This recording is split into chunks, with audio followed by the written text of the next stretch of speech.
Today we'll be making baked mac and cheese. This isn't just any mac and cheese, it's a cheesy dream with a crispy golden crust that you can hear from a mile away. I'm Rose Oatley. Let's get cooking. First, let's kick things off with a flavor-packed spice blend.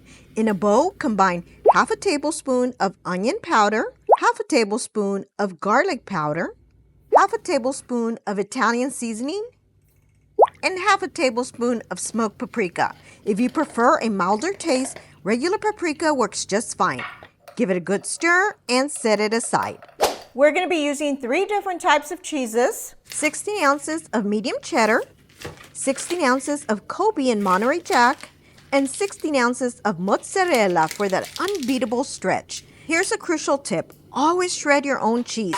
Pre-shredded cheese often has a waxy coating that keeps it from melting beautifully.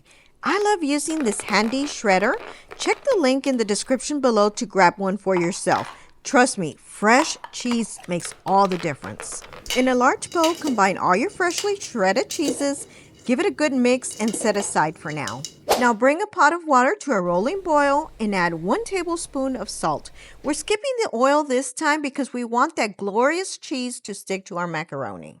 I'm using Barilla elbows, but corkscrew pasta or Cavatappi works beautifully too. Grab a 1-pound box and cook it al dente according to your package directions. Mine takes about 7 minutes. Once it's done, drain it and give it a quick rinse to stop the cooking process temporarily. Next up, we're making a roux. In a pot, add 4 tablespoons or half stick of unsalted butter. Once melted, it's time to add our spice blend. This step infuses amazing flavor into our sauce. Now we'll slowly mix in or whisk in 3 tablespoons of flour, 1 tablespoon at a time. Keep stirring for about 2 to 3 minutes. This is crucial, friends. We want to cook the flour to avoid a grainy cheese sauce. If we skip this step, not only will our cheese turn out gritty, but we might also end up with a sauce that's just not as creamy and smooth as we want. So keep mixing and let that roux work its magic. Now that our roux is ready, it's time to create that creamy base. Slowly mix in 1 can of evaporated milk. This not only adds a rich, velvety texture, but also enhances the overall creaminess of our sauce. I seem to have lost the video clip, but I also added 2 cups of heavy cream. You can never have too much creaminess in mac and cheese, right? Give it a good stir and you'll start to see the sauce thicken up. Now it's time to turn off the heat or keep it on the lowest setting. Start adding your cheese gradually, just a little at a time. We want to melt it perfectly. Add half the bowl or less and save the rest for later. If you accidentally add too much cheese and things get a bit too thick, just stir in a bit more heavy cream and you should be fine. In total, I've added about 3 cups to achieve that luscious, creamy consistency. Just look at that cheese melting into our sauce. Pure comfort food magic. Now it's time to season. Add salt and pepper to taste, adjusting it to your preference. Then let's bring it all together, add in your cooked macaroni and give it a good mix. Just listen to that creaminess. Every bite will be a delicious blend of cheesy goodness and perfectly cooked pasta. It's looking and smelling incredible. To prevent sticking, let's prepare our baking dish. I'm using pan butter spray for convenience, but you can also run some butter around the dish.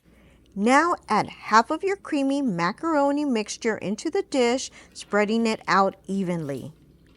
Next, sprinkle half of the leftover cheese on top. This layer is about that gooey goodness.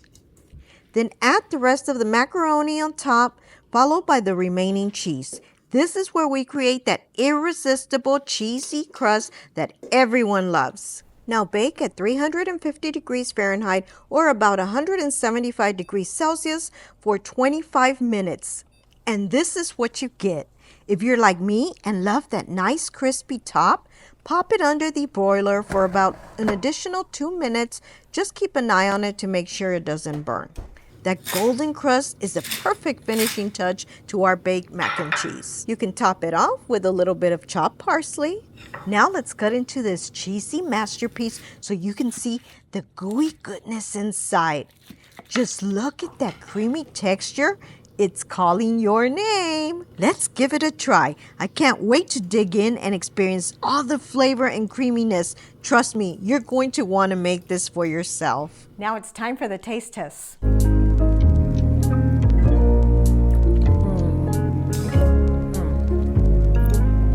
So good. Mac and cheese to the next level. This is the perfect side dish for any meal or for the holidays. If you enjoyed this video, you can support me by liking, sharing with friends, leave me a comment below, and don't forget to subscribe for more delicious recipes. Stay delicious and happy cooking.